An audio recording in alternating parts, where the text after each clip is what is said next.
Precious Agaba lives with hearing impairment.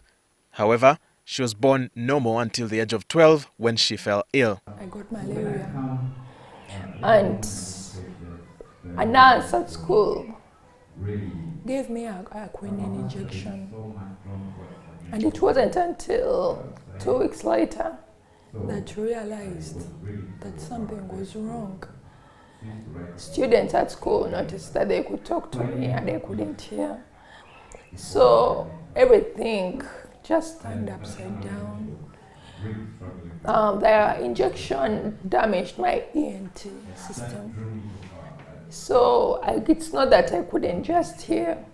My voice was affected as well. From then, she says her life changed significantly.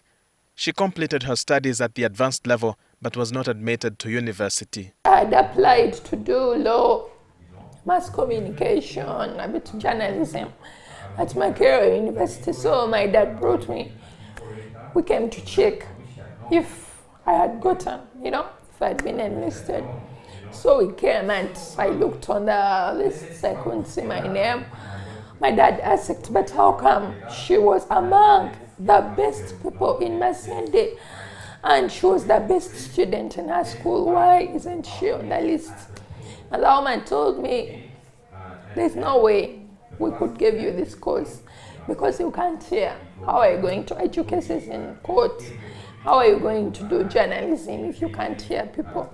This is just a drop to the kind of life that Agaba has had to adapt to. Now, she hears by reading lips. If I'm reading someone's lips and they are loud enough, I can hear them. If they are loud enough, I can hear them. And sometimes it's a bit hard for me to hear when someone is speaking really fast. I can't keep up. So you have to speak a bit slowly and loud. Then we can have a conversation. If you're speaking to me and you turn away, I cannot hear anything. And sometimes people don't notice. So you may be having a conversation, talking, and then you turn the other side and say something, and you find me looking at you. And then someone thinks you're creepy. All this is known, at least from the studies that have been conducted on the impact of hearing loss on education, employment, and overall quality of life.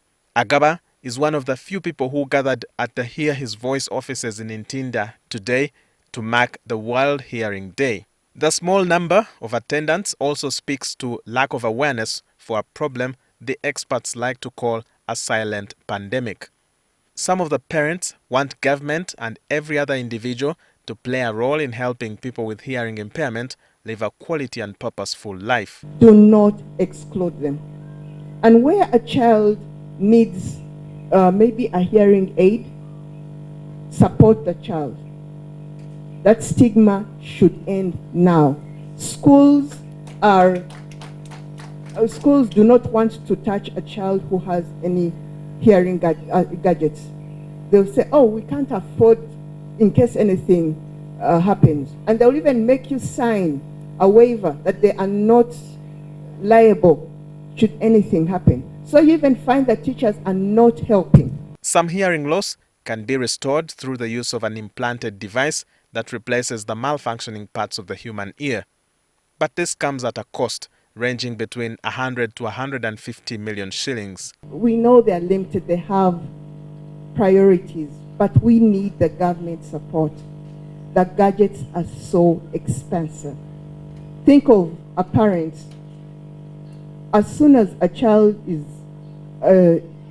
diagnosed, how will you help me? Make sure that when the child goes to the hospital, at least there are certain services that the child may not need to pay for.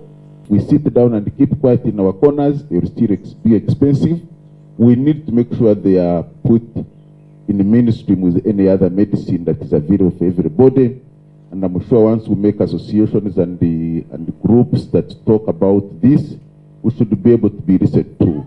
Hearing loss has often been referred to as an invisible disability, not just because of lack of visible symptoms, but because it has long been stigmatized in communities and ignored by policymakers. Walter Mwesije, NTV.